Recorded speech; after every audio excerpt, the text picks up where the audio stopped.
On today's episode of the Cryptoverse, YouTube is apparently being dragged into the lawsuit with regards to BitConnect. Dash continue to pave the way in Venezuela along their mission to host 12 conferences to educate the stricken citizens. And Bitcoin is about to break its next key resistance level. So all of that on today's episode of the Cryptoverse, so stay right there.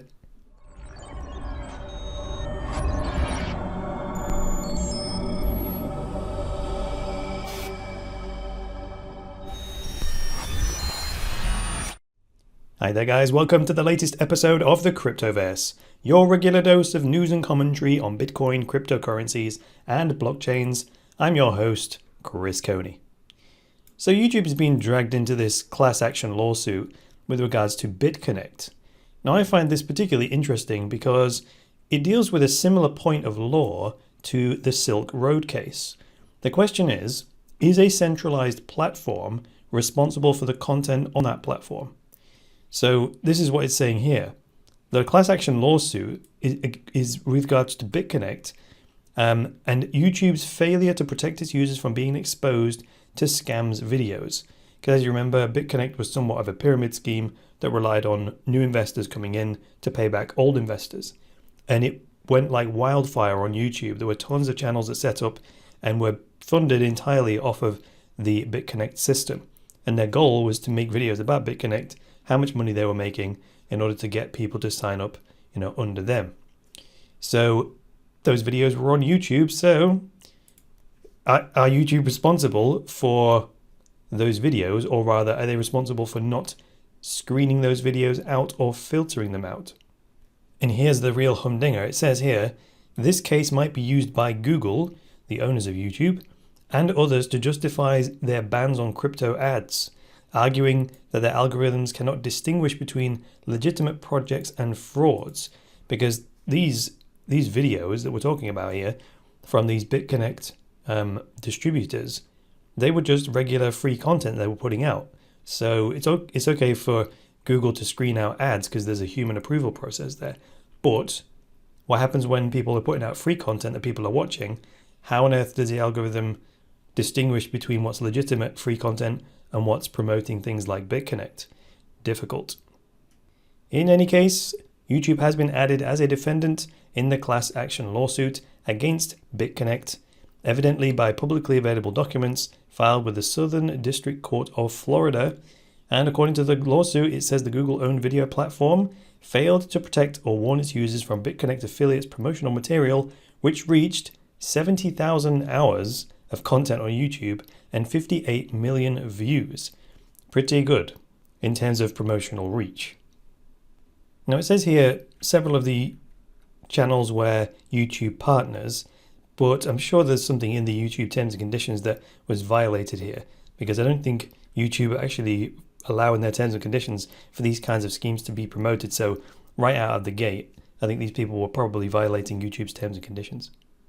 So the ultimate question I pose to you is the same one that this article ends on. Should social media platforms like YouTube be blamed for the content scammers upload? Let me know what you think in the comments below. On to this next story then by nulltransaction.com. Dash continues to pave the way for cryptocurrency adoption in Venezuela. And I've mentioned this on the show a few times about this Dash Treasury proposal that has been funding these conferences, these Dash conferences in Venezuela. And I've seen many people in the comments recently asking me to include some more Dash news in the show, so here it is. So let's go down to paragraph 4 here. It says, a while ago the Dash team announced its plans to host a total of 12 conferences in Venezuela. At the time that was considered to be a major milestone if it could be pulled off successfully, and such a venture is not without its own set of challenges, as Venezuela is a very peculiar country when it comes to international interference in their financial system. And I think they're up to conference number 9. Yes, there it is. The Venezuela branch, in quotes, has now successfully crowdfunded the 9th domestic Dash conference in the 7th city in Venezuela. So going pretty well. Now, this to me sounds like something that would come from the mind of someone like Ryan Taylor, who knows what he's doing in terms of getting new payment systems adopted, since that's what he's been doing for most of his career before becoming the CEO of Dash Core. And I hate to say it, but this is also one of the benefits of having that core leadership, driving a single agenda that the community then rallies around. You can get a lot done that way. But like I've always said, Dash knows what it is, digital cash, and all of its decisions are based on whether it will make it a better or worse digital cash. So while they are working hard to turn Venezuela into a so-called Dash nation, the final paragraph here says, all of this further shows that the mainstream appeal of cryptocurrency is nowhere near where it should be at this point. Despite clear advantages and benefits, cryptocurrencies struggle to get beyond the concept of being a store of value or a speculative investment vehicle. Whether or not breaking this vicious cycle is even remotely possible at this stage and in this time is a question which has been proved very difficult to answer. That's a very interesting point, isn't it? Do we need a rush of users who don't appreciate cryptocurrency as a store of value and then just use it as a means of exchange in order for the price to rise?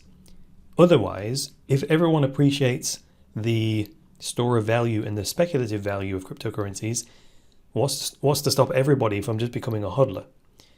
And I thought about it, and I noticed that with pounds and dollars, well, we use them both as a store of value and as a means of exchange, don't we?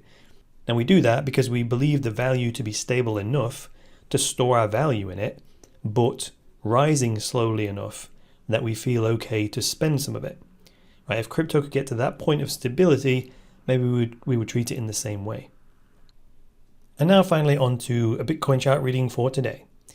So now Bitcoin is sandwiched on the 4-hour chart right between the 200 period exponential moving average and 6,800 price point, which has proved significant in the recent past. As you can see here on the chart, if you look at this on the video version, around the 19th of June, and also either side of the 11th of June, this is where this price level of 6,800 has been interacted with quite significantly.